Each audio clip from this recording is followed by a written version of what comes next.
Encore une avancée majeure pour la voiture électrique et aussi d'une manière domestique, puisque la batterie à terme va être intéressante et est déjà utilisée en fait pour faire parfois tampon. Donc c'est Hugues qui m'avait envoyé et puis j'en parlerai aussi dans l'actu de la semaine. Donc c'est encore une fois l'amélioration des batteries et il y a un potentiel comme sur le photovoltaïque, donc rouleur électrique. Donc CATL dévoile une batterie électrique capable de faire 37 fois le tour de la Terre. Alors c'est surtout que pour leurs constructeurs, puisque c'est eux donc a priori qui garantissent leur batterie. Alors on parle déjà, la nouvelle batterie Tianwing Bus se distingue avant tout pour sa densité énergétique. Donc on parle normalement de LFP, lithium fer phosphate. 175 Wh, 175 Wh, oui, par kilogramme. Donc un chiffre impressionnant qui représente une amélioration de 22% par rapport à la génération précédente. Donc on a fait un bond en 5-10 ans, à peine, 5 ans presque. On a fait en 5 ans un bond de 20%. Et je l'ai dit, au départ ils avaient annoncé je crois 30%, mais 22 c'est quand même excellent. On était plutôt aux alentours entre 130 et 150. Donc la Panasonic par exemple en 4680, c'est un accroissement, si on peut dire, de la batterie. Je ne suis pas rentré là-dedans, mais il t'annonce entre 10 et 15%. Là, on est à 22%. Et c'est surtout que se dire, il y aura toujours des améliorations des batteries, on n'est pas arrivé à la fin. Donc, il faut bien imaginer que certainement dans 5 ou 10 ans, on aura encore des améliorations de 22%, 20 ou 30. Est-ce que, voilà, on sera toujours aussi sur ce type d'amélioration? Voilà. Donc, la garantie 10 ans et 1 million de kilomètres. Pour mettre ce chiffre en perspective, cela équivaut à 37 fois, donc 1,5 million de kilomètres. Après, la question est plutôt, qu'est-ce que tu veux faire d'une batterie qui va te garantir 1 million de kilomètres? C'est comme je t'ai dit, dans ces cas-là, il va falloir des châssis peut-être interchangeables pour pouvoir, ou des améliorations en fait dans le véhicule. Parce que 1 million de kilomètres, avant de les faire, voilà, à moins d'être taxi. Donc ça va être fait avec de très grands acteurs, puisqu'on parle de General Motors, alors là il ne parle pas de SAIC, mais il y a aussi SAIC dedans. Voilà, l'annonce de CATL a déjà suscité un vif intérêt dans l'industrie. Pas moins de 13 entreprises se sont déjà positionnées pour équiper leurs voitures de cette nouvelle batterie révolutionnaire. Alors je ne sais pas si c'est révolutionnaire, mais c'est une amélioration encore euh, importante. Pour pas dire mieux. CATL prévoit d'ailleurs une production de masse imminente, avec dans un premier temps l'équipement de 80 bus électriques. Ce lancement s'inscrit dans la stratégie. CATL, le leader incontesté sur le marché des batteries, tout à fait avec BYD, et BYD va aussi arriver avec d'autres choses. Les projets en cours concernent l'Allemagne, la Thaïlande, la Hongrie, l'Indonésie, 2 sites aux États-Unis en partenariat avec Ford et Tesla aussi. Donc, un troisième site américain est également à l'étude en collaboration avec General Motors et le japonais TDK. Ce projet viserait donc à produire des batteries LFP lithium fer phosphate sous licence CATL.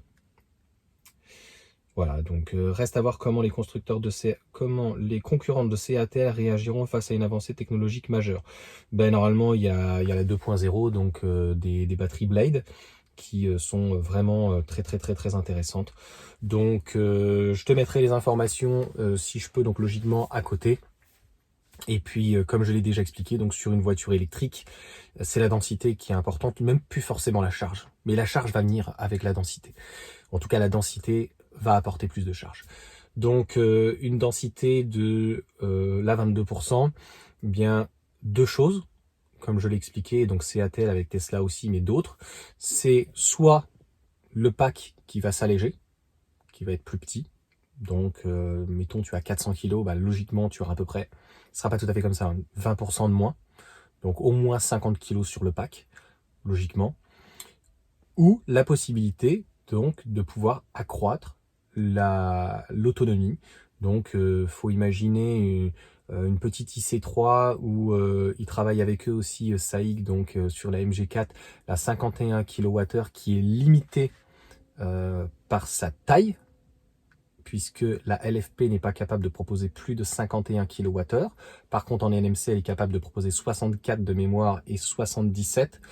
c'est pareil sur l'ID3, etc., mais ils n'utilisent pas de lithium fer phosphate, 22%, c'est très concret, donc 20%, ça fera que peut-être que SAIC MG4 va peut-être remplacer la batterie de 60 kWh en NMC en LFP.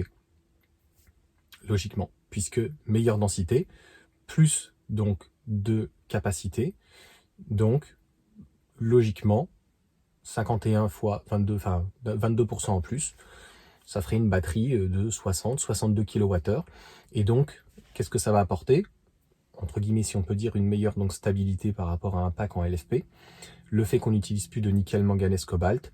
Et quand même, les cycles. Je tiens à rappeler que moi, j'avais vu sur les forums d'MG4, il y a des gens qui ont des batteries de 60, enfin des LMC en tout cas. Ils chargent, ils font pas du tout attention. Ils chargent à 100%. Donc, je suis pas sûr qu'il faille 1000 cycles.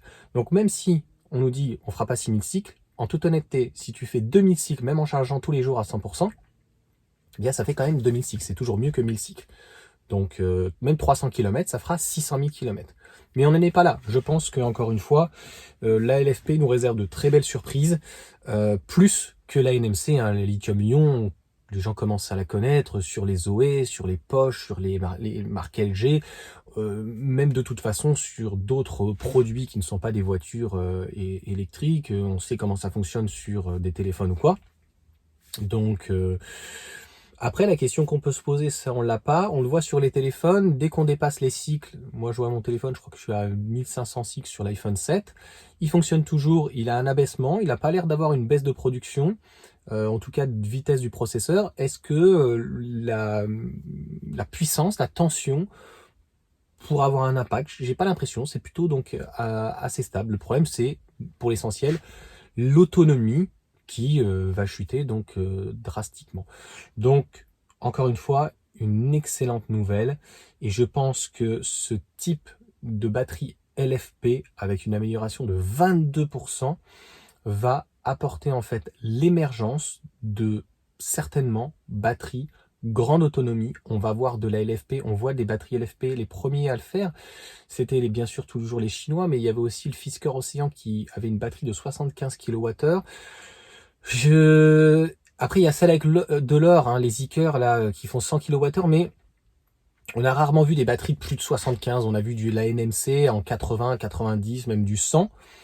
Donc, et aussi, j'oubliais, ça va permettre de réduire le coût. Parce que, faut pas se mentir, c'est des batteries, entre guillemets, bas de gamme. Donc, c'est pour ça que Tesla les utilise et ils savent très bien les utiliser.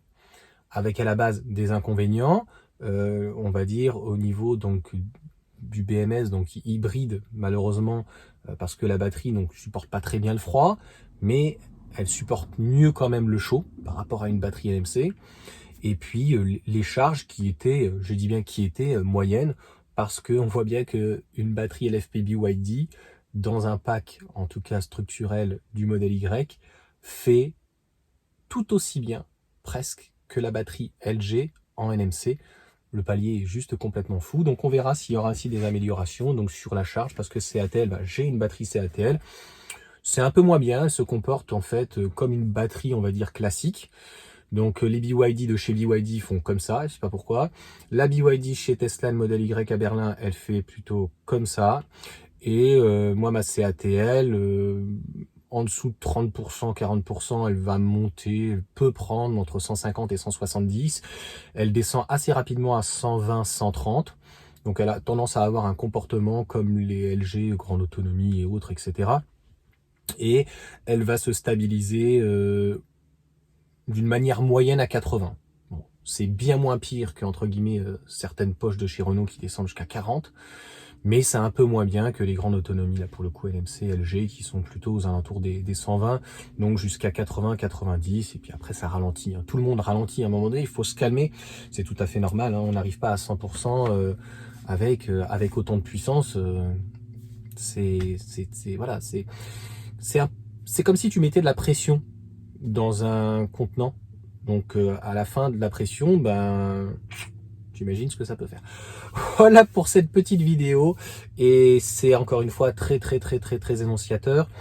J'avais fait une vidéo réflexion là-dessus. Le seul dernier bémol, j'y pense à ça, c'est une batterie donc CATL aujourd'hui en Chine qui fait 60 kWh, donc pourrait produire 72 kWh, peut-être même plus, 73, 74.